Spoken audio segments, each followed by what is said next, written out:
मूळ संकल्पना होती आर.डी. पाटील, विकुनानाथ किवळकरांची. त्यानंतर त्यात सामील झाले आबा पाटलेकर आणि यांनी सर्व फिरून शेअर्स गोळा केले. जागेचा वाद होता की साखर कारखाना कुठं निघायचा.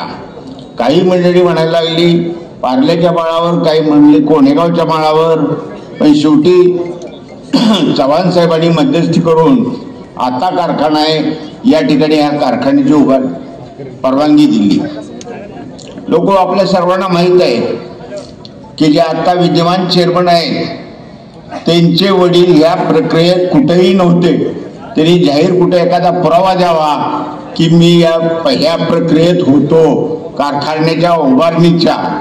परंतु काही कारणामुळं चव्हाण साहेबांनी त्यांना चेअरमन पदाची धुरा दिली आणि सर्व गटाचे सर्व पक्षाची माणसं यात घेऊन नगरपालिकेत जी सभा झाली त्यात यांना चेअरमन म्हणून मुकरूर करण्यात आलं.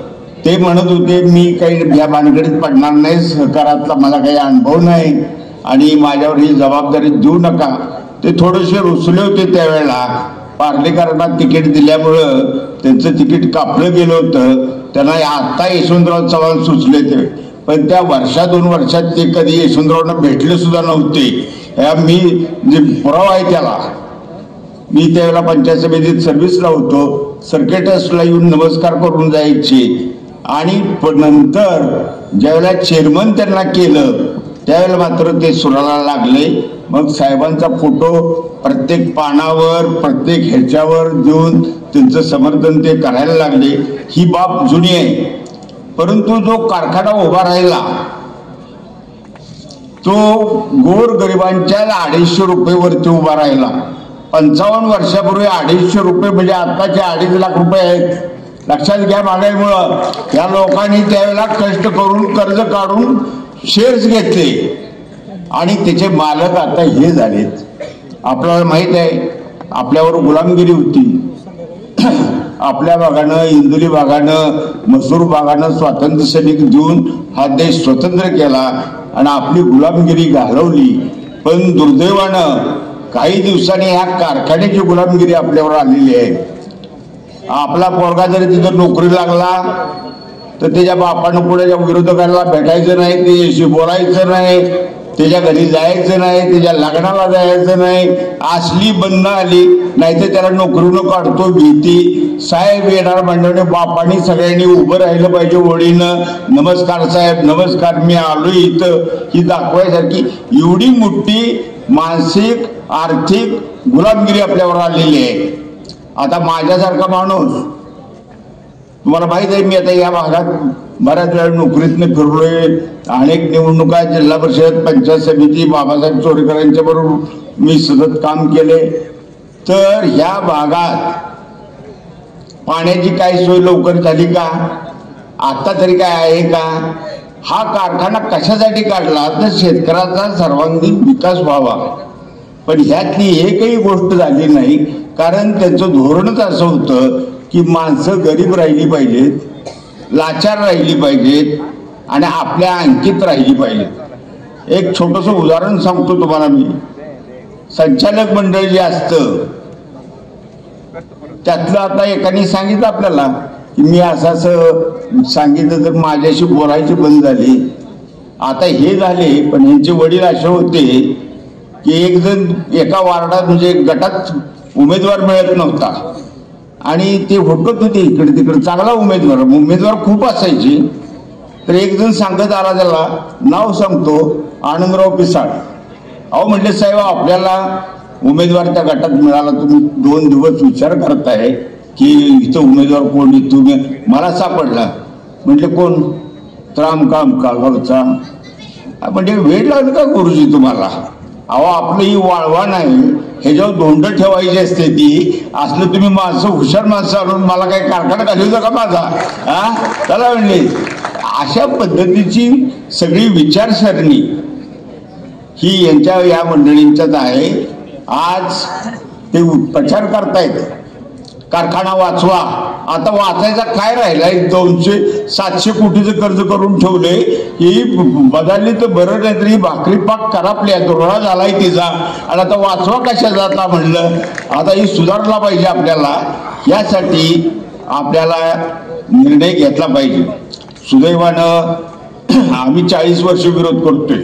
एकदाच फक्त त्यांना मदत केली होती, म्हणजे दुसऱ्या बाजूची माणसं बघितल्यानंतर ही निदान खेळ तरी नेते, पण ही इटा सकट नेतेली अशी माणसं उभी केली होती. म्हणून म्हटलं वाचलं पाहिजे, म्हणून आम्ही त्यांना मदत केली होती. आणि त्यात पुढाकार घेतला होता, त्यांना कर्ज मिळवून दिलं होतं, सगळ्या गोष्टी केल्या होत्या. परंतु यांची जी वृत्ती आहे ती मालकाची आहे आणि आपण त्यांचे गडी आहोत. तुम्हाला काय वागणूक मिळते कारखान्यावर गेल्यानंतर, गट ऑफिसमध्ये गेल्यानंतर तुम्हाला काय वागणूक मिळते? तो म्हणजे फौजदार सारखा वागतो चिटबॉय.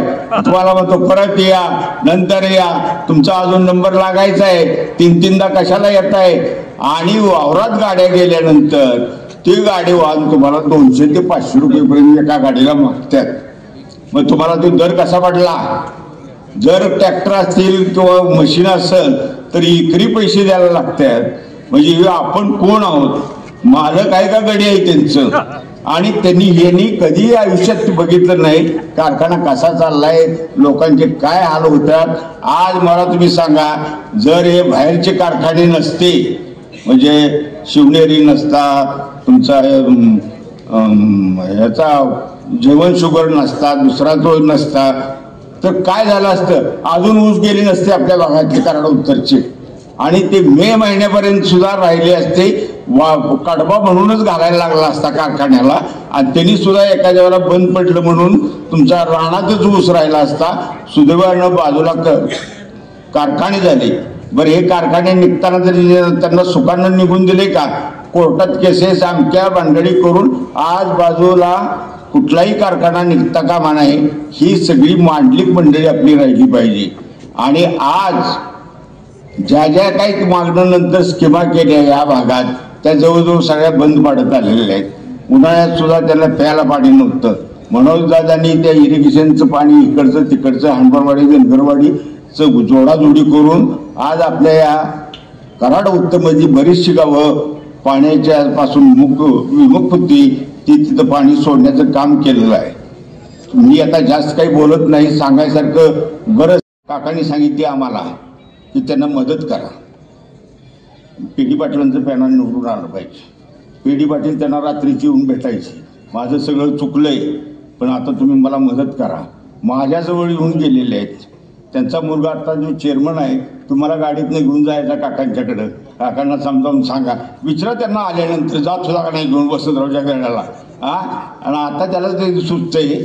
तर काकांनीला आम्ही विचारलं कशाला करताय मत? ही किती केलं साप कधी काय ही होऊ शकत नाही म्हणलं. त्याला दूध पाजलं काय, मध पाजला काय, काय केलं तर त्यात सुधारणा होणार नाही. अरे म्हणजे हे कारखाना त्याच्या बापाचा नाही, त्या सभासदांचा आहे.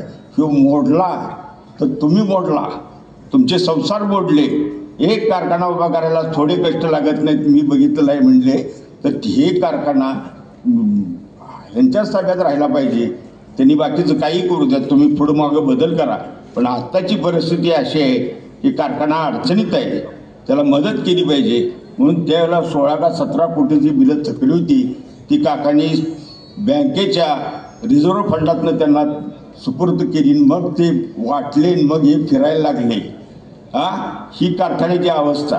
आज ते म्हणतात कारखाना चांगला चालला पाहिजे आणि ह्यांच्या ताब्यात कोणाच्या गेला तर त्याचं वाटोळ होईल. आता काय आमच्यातली काही माणसं कमी आहेत का तयारीची? म्हणून दादा कमी आहेत का, संचालक कमी आहेत का काय? आज माझ्यासारखा माणूस मार्केट कमिटीत मी काम केले, खरेदी विक्री संघाचं 10 वर्ष काम केले, कोणा दूध संघात 15 वर्ष 20 वर्ष आहे, महानंदाकडे काम केले. कशाचं काय अवघड आहे हो? तुमचा बॉयलर तसंच इकडं बॉयलर आहे, तिकडं बॉयलर, पण एक असा बाऊ करून ठेवला आहे की आमच्याशिवाय कारखाना चालणार नाही. आणि तुम्ही काय चालवलंय तर 600 ते 700 कोटीचं कर्ज करून ठेवलेलं आहे. लाज वाटायला पाहिजे कारखाना चांगला चाललाय म्हणायला. काय आहे तुम्हाला अर्थ आहे? आपल्या हे कर्ज आपल्या डोक्यावर आहे, हे लक्षात घ्या. आणि हे कर्ज जर फेटायचं असेल तर आपल्याला परिवर्तन हे केलं पाहिजे. ही भाकरी पाक करपून गेलेली आहे, ती जर हलवली नाही, बाहेर काढली नाही तर राख सगळी होईल, ही लक्षात घ्या. आज बाकीचे काही येतील, पण माझं स्पष्ट मत आहे की मनोजदादांचं जर मतदान बघितलं विधानसभेचं, तर आज सगळ्या कार्याला उत्तर आणि तोच भाग आपल्या कारखान्यात जोडलेला आहे. त्यात सगळा उद्वेग झालेला आहे. आता माणसं म्हणतात तिसरं पॅनल दुसरं पॅनल आमचं इकडं फुटलं तिकडं फुटलं, ही हवा उठवण्यातली गोष्ट आहे. कारण मला अनुभव आहे, आम्ही एखाद्या इलेक्शनला विधानसभेला एका माणसाला मदत केली, आता ती नाव घेत नाही, पण तो चांगला घासायला आला होता, 3-4 हजारानं पडला. त्यावेळेला रवी पवार उभे होते आणि बाळासाहेब पाटीलही उभे होते. तर ते पुन्हा मी एकदा कोर्टात गेले असताना ते रवी पवारांनी मला हाक मारली, म्हटले वसंतराव तुमच्या बाबतीत माझं एक असं मत होतं की तुम्ही चांगल्याला चांगलं म्हणाल आणि मतदान द्यायला नको त्याला देणार नाही. माझा तुमचा एवढा परिचय, तुम्ही मला मत दिलं नाही तर दुसऱ्या बाजूला दिलं.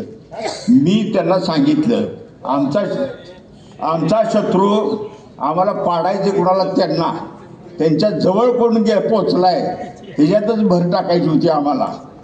तुमच्याबद्दलचं प्रेम आहे खरं आहे, परंतु आम्हाला तो जवळचा जो कोण आहे त्याला मत द्यायचं होतं. तुम्हाला दिलं असतं तर ती वाया गेलं असतं आणि ते निवडून येण्याची शक्यता होती, म्हणून आम्ही गेले. ह्याचा अर्थ तुम्हाला आम्ही डावलतोय असा नाही. तुम्ही खरंच चांगले आहेत, पण मागं होता आणि दुसरा उमेदवार पुढं होता. त्यासाठी तोच विचार आज सगळी जनता करणार आहे. आज पॅनल घासायला कोणाच्या बरोबर आहे तर सह्याद्री पॅनलच्या, आणि आपलं पॅनल त्यांच्या घासून नव्हे त्यांच्या पुढं आहे. मग सर्वांनी जरी काही असलं तरी मतदान ह्याच पॅनलला सामान्य माणसं करा. द्विधा अवस्था करू नका, त्याचा उपयोग होणार नाही. एवढी विनंती करून थांबतो. धन्यवाद. धन्यवाद.